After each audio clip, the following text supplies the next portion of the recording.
In chapter 3, the animals had devised a plan, a system of working on the fields. They now had committees to educate all other animals. Some was working, some was not working. They had reduced the 7 commandments to 4 feet good, 2 feet bad. The animals, the pigs, were found to be the ones who were utilizing the milk and the apples. And they were able to convince the animals that they needed this to continue keeping their health strong so that Mr. Jones will not return. They did believe because they did not want Mr. Jones to return to the farm. Chapter 4. By the late summer, the news of what had happened on Animal Farm had spread across half of the county. Every day, Snowball and Napoleon sent out flights of pigeons whose instructions were to mingle with the animals on neighboring farms, tell them the story of the rebellion, and teach them the tune of beasts of England. Most of this time, Mr. Jones had spent sitting in the top room of the Red Lion at Willingdon, complaining to anyone who would listen of the monstrous injustice he had suffered in being turned out of his property by a pack of good-for-nothing animals. The other farmers sympathized in principle, but they did not at first give him much help.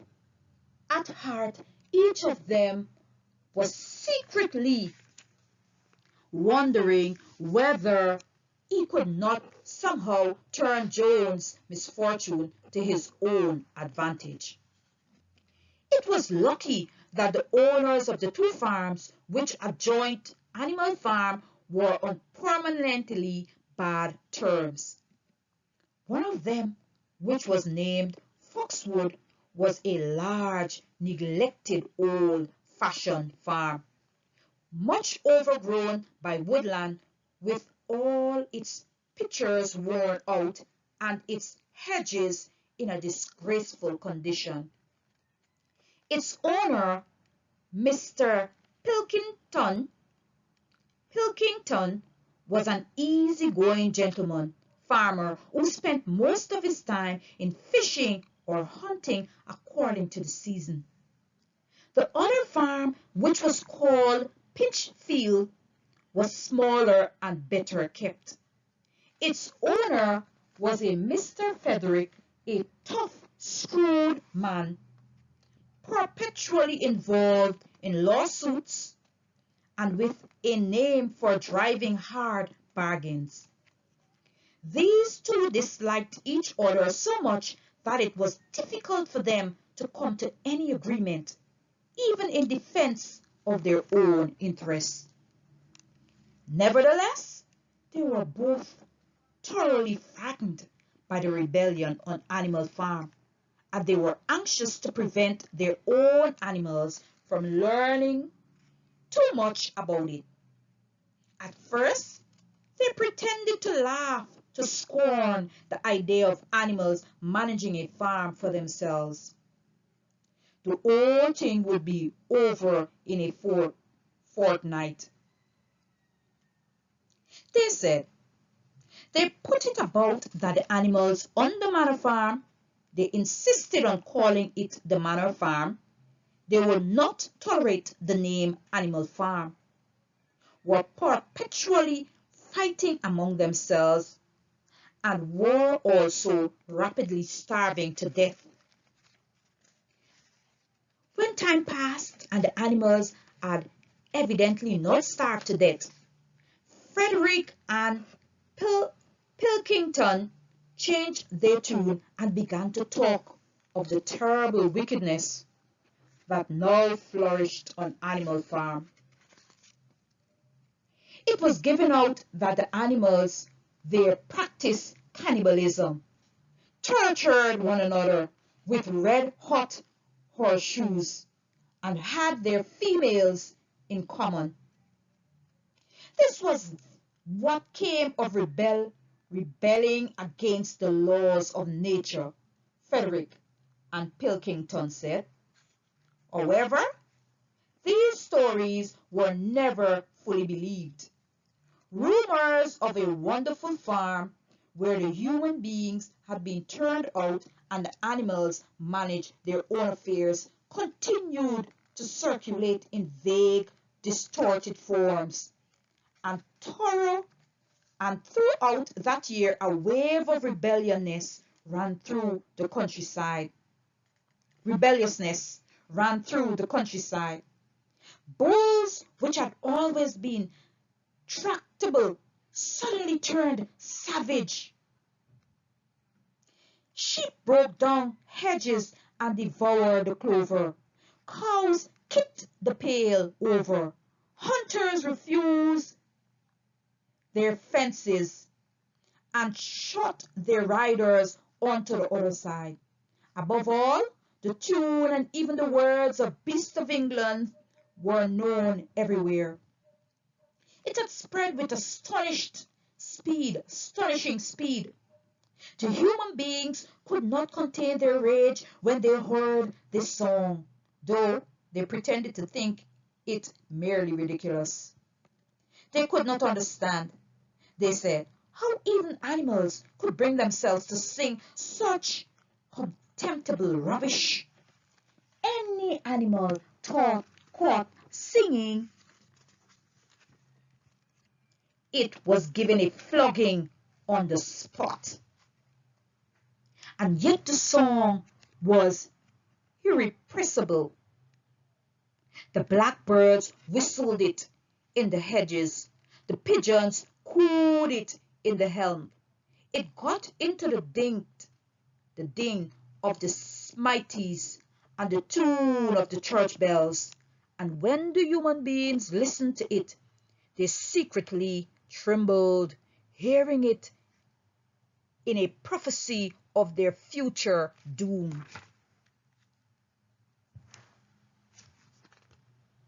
Early in October, when the corn was cut and stacked, and some of it was already threshed, a flight of pigeons came whirling through the air and alighted in the yard of Animal Farm in the wildest excitement.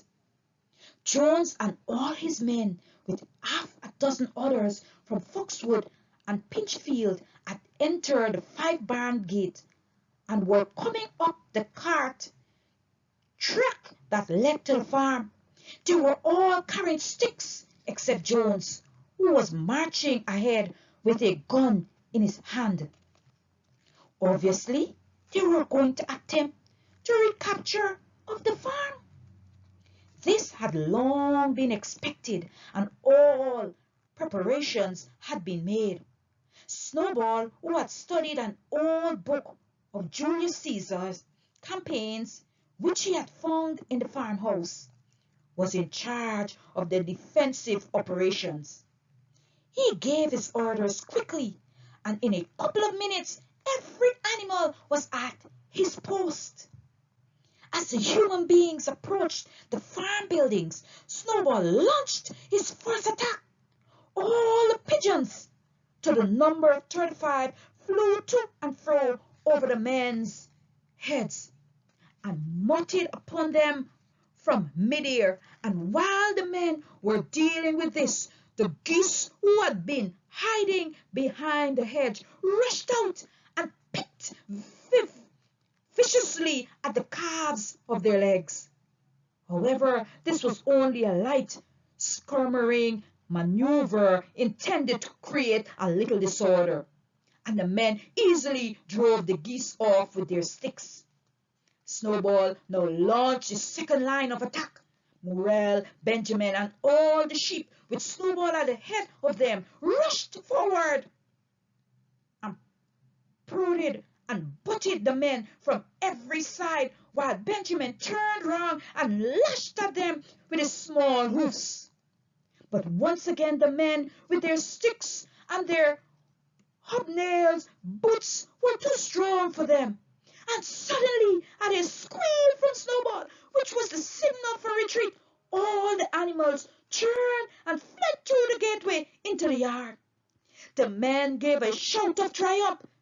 They saw, as they imagined, their enemies in flight, and they rushed after them in disorder. This was just what Snowball had intended. As soon as they were well inside the yard, the 3 horses, the 3 cows, and the rest of the pigs who had been lying in ambush in the cow shed suddenly emerged in their rear, cutting them off. Snowball now gave the signal for the charge. He himself dashed straight for Jones. Jones saw him coming, raised his gun, and fired. The pellets scorched bloody streaks alone Snowball's back, and a sheep dropped dead. Without halting for an instant, Snowball flung his 15 stone against Jones' legs. Jones was hurled into a pile of dung, and his gun flew out of his hands.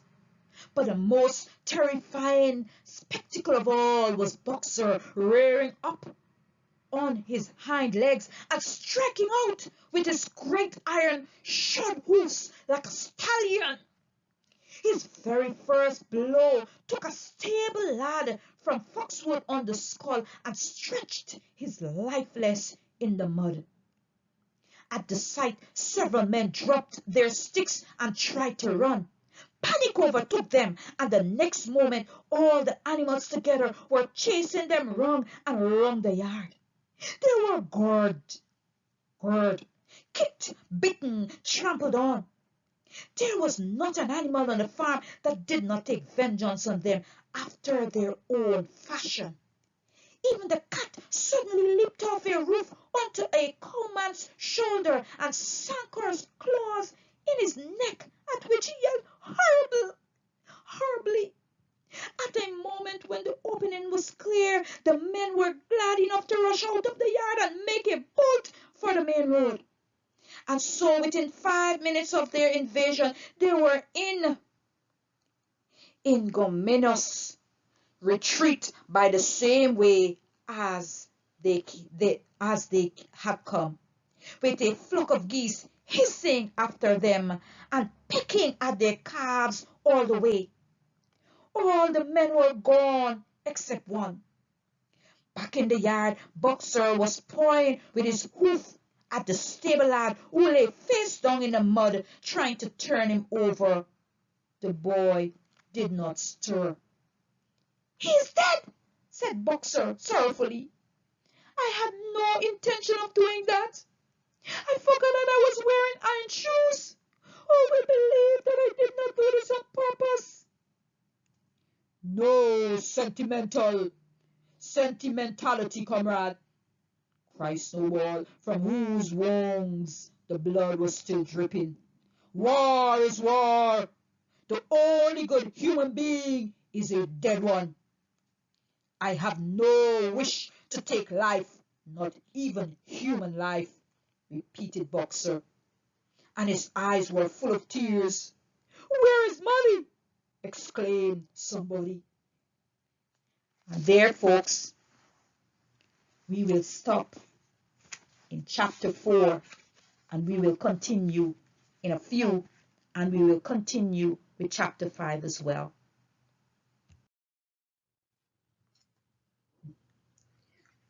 "Where is Molly?" exclaimed somebody. Molly, in fact, was missing. For a moment, there was great alarm. It was feared that the men might have harmed her in some way, or even carried her off with them. In the end, however, she was found hiding in her stall with her head bruised among the hay in the manger. She had taken to flight as soon as the gun went off. And when the others came back from looking for her,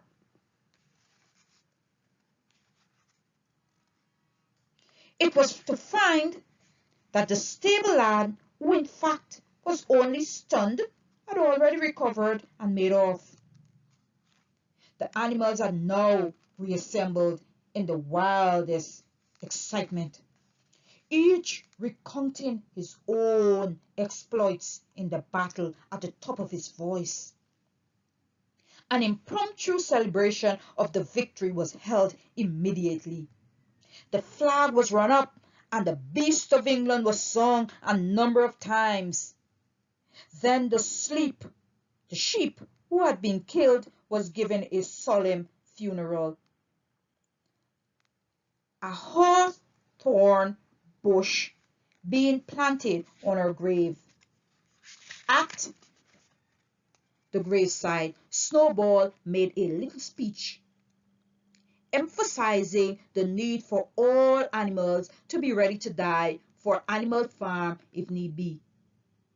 The animals decided unanimously to create a military decoration. Animal Hero, First Class, which was conferred there and then on Snowball and Boxer. It consisted of a brass medal.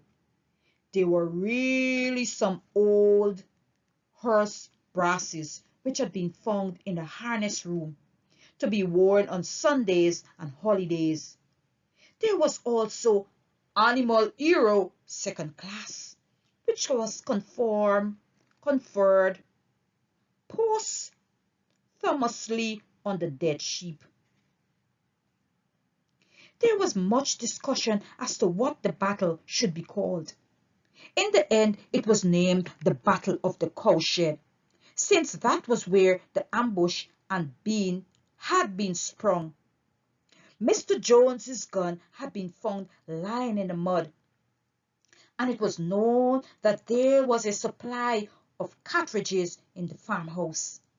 It was decided to set the gun up at the foot of the flagstaff like a piece of artillery, and to fire it twice a year, once on October the 12th, the anniversary of the Battle of the Cowshed, and once on Midsummer Day, the anniversary of the rebellion.